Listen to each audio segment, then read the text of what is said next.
Hello friends, नमस्कार दर्शक बंधु, जय जगन्नाथ। फ्रेंड्स, आज आम जाना महादेव कवच विषय।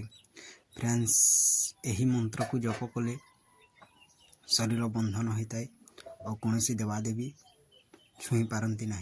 भूत प्रेत गंधर्व यक्ष राक्षस कहीं भी छुई पारती ना। तो फ्रेंड्स, चलो आम कवच विषय कहवा।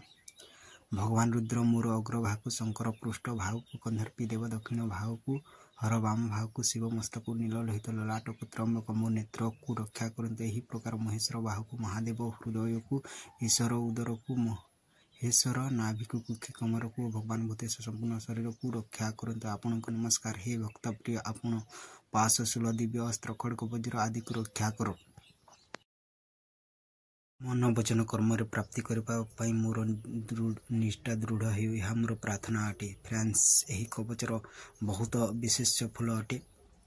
तो फ्रेंड्स, यही कवच को आपण नित्य पाठ कले समस्त सिद्धि लाभ होता है और आपण को जो साधना करें से साधन रे आपण को उपयुक्त फल मिल।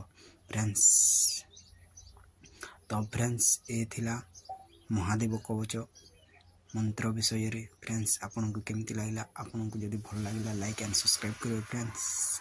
तो फ्रेंड्स, एटा आउ गोटे मंत्र कहूँ, एठी डाहाणी मंत्र अटे, समस्त देवता को भी मंत्र अटे।